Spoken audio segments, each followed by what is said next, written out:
அப்போ புதிதாக கிறிஸ்துவை ஏற்றுக்கொண்ட உடனேயே சகல வழிகளினாலும் ஒரு கிறிஸ்தவன் ஆசீர்வதிக்கப்பட்டு உற்சாகப்படுத்தப்படுகிறான். அப்போ இந்த காலத்தை நாங்கள் என்னென்று சொல்லலாம்?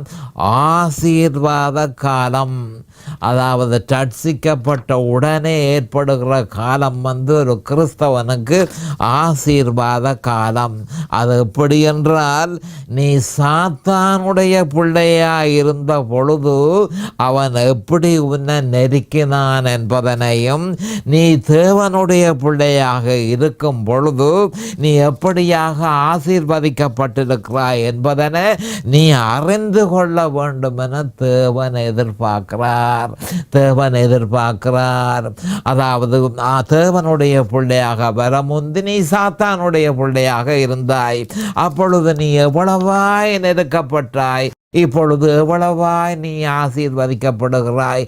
அந்த வித்தியாசத்தை நீ அறிந்து கொள்ள வேண்டும் என்று சொல்லி தேவன் எதிர்பார்க்கிறார்.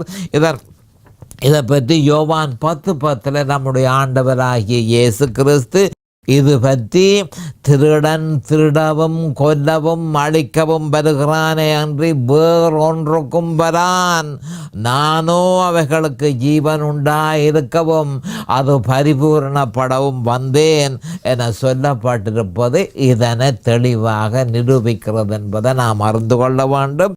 இந்த ஆசீர்வாத காலத்தை அநேகமான கிறிஸ்தவர்கள் கை நழுவ விட்டு விடுகிறார்கள்.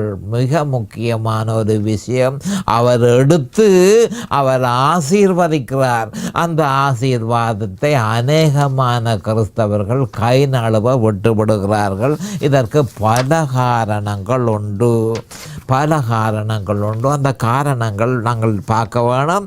அப்போ ரட்சிக்கப்பட்டவுடன் ஒரு கிறிஸ்தவன் கர்த்தரால் தெரிவு செய்யப்பட்ட சபைக்கு அவன் செல்ல வேணும். கவனமாக கேட்டுக்கொள்ளுங்கள். ஒரு கிறிஸ்தவன் ரட்சிக்கப்பட்ட உடனே கர்த்தர் அவனுக்காக ஒரு சபையை தெரிவு செய்து வைத்திருக்கிறார்.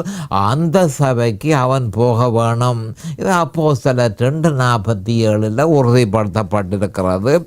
அப்போ அநேகமானவர்கள் என்ன செய்கிறார்கள் என்று சொன்னால், கர்த்தருடைய சபைக்கு போகாமல் சாத்தானுடைய சபைக்கு அவர்கள் போகிறார்கள்.